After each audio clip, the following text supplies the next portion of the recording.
Alright, so I am Zach Simpson, and this is my final Bible project for Old Testament.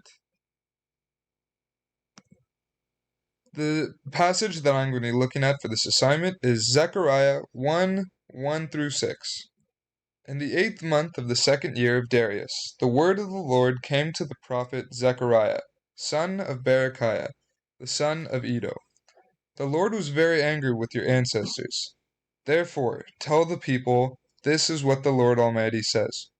Return to me, declares the Lord Almighty, and I'll return to you, says the Lord Almighty. Do not be like your ancestors, to whom the earlier prophets proclaimed. This is what the Lord Almighty says. Turn from your evil ways and your evil practices.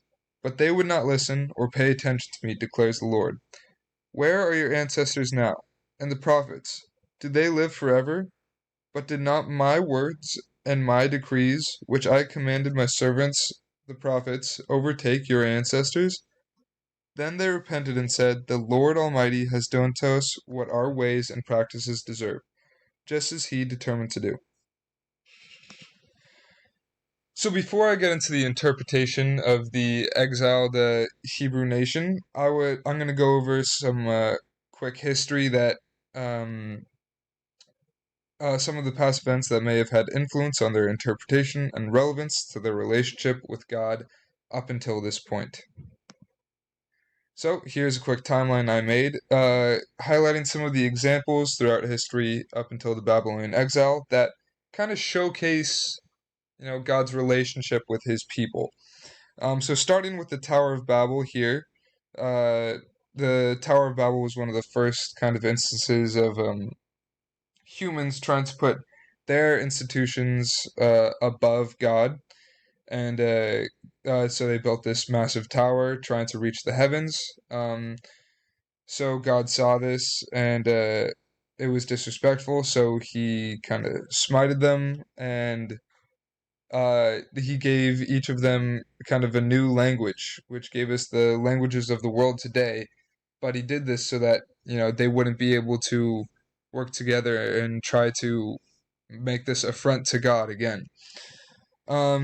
Next, we have the enslavement of Israel by Egypt. We have, this Israel nation that, or this Hebrew nation that hasn't really been in contact with God for a long time, and they've been enslaved for Egypt for a long time. And then we see God send Moses to save them. And this is kind of, you know, a rebirth of God's importance in the Hebrew nation. Um, and then we get into the Exodus. So immediately after God saves them by using Moses, the Israelites start to grumble, and they're sick of the food they're getting that God's providing, and they're saying it was better off in Egypt. So um, because of their grievances, they had to wander around in the wilderness for 40 years. And then we get into judges begin ruling, and this is kind of just a continuation of exactly what we just saw. Originally Israel is with God, and they're all happy. Then Israel falls away from God. They want to do their own thing. Then because they fall away from God, they suffer subjugation and oppression from other nations. Then they cry out to God once again, and God sends a judge to save them. This happens numerous times throughout the Bible, kind of showcasing the cycle and relationship that Israel has with God. Then that takes us to the reign of Solomon, and then in here we also have the building of the temple, and then the division of Israel. I think this kind of shows the covenant that God makes with us. He gives us our blessings even through the institutions of kings, which originally, God said don't do that. But they had kings, and God made them great, and He blessed them.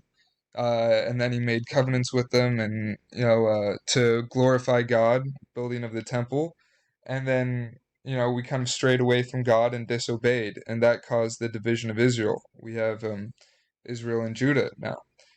And then that takes us into the Babylonian exile, Judah and Israel, or Judah being captured by Babylon and them put into, and this is the viewpoint that we'll be looking at to observe this passage. So again, these are the illustrations of the events that I just talked about. So this is Babylon, one of the first human institutions trying to be an affront to God. Then we have Moses leading the Exodus out of Egypt, God saving his people. Then over here we have the Temple of Solomon and this, and we have God bringing his people to glory, and then we fall away from God. And here is an illustration of Babylonian exile, kind of people in suffering once we fall away from God. So for this interpretation, I would say that the message that these Israelites in exile can see is a message of guidance or a teaching/rebuking. While this passage is later on in the Old Testament, I feel like it does have a very good message for Israel. It brings up the cycle that Israel has been going through of repenting, then falling from grace over and over again, with God having to punish them. This verse shows how messed up the way things are now. It shows how human institution and the ways aren't the right, and their ways aren't the right way to go, but rather follow God's way, so that He can be with you and bless you as a nation and as a people.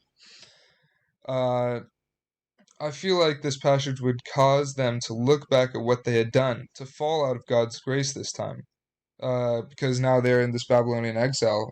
Kind of a clear sign of suffering. Looking back and seeing what did they do to cause this, and how can they repent and go back to God through this. Now we're going into the modern, kind of contemporary look at this. So right now I just threw up some images of things that could be affecting people's individual viewpoints looking at this passage. We have obviously the coronavirus, and then political tension. We also have civil tension going on, and now we actually have almost a renewed tension in the Middle East and international. So for this modern interpretation, I feel like we need to take a step back and look at who is this passage talking to. Primarily when God speaks through prophets, he addresses it to Israel or specific tribes. However, I would say that the reason for that is because back then, Israel was the nation of God's chosen people. But now, through a Christian lens, God's chosen people are across the planet. I feel like this would make us look at ourselves more than at our nations. We can look and ask ourselves, where are we in the cycle that this passage refers to? Are we standing with God? Are we against God? Or are we in the midst of our trial because we are apart from God?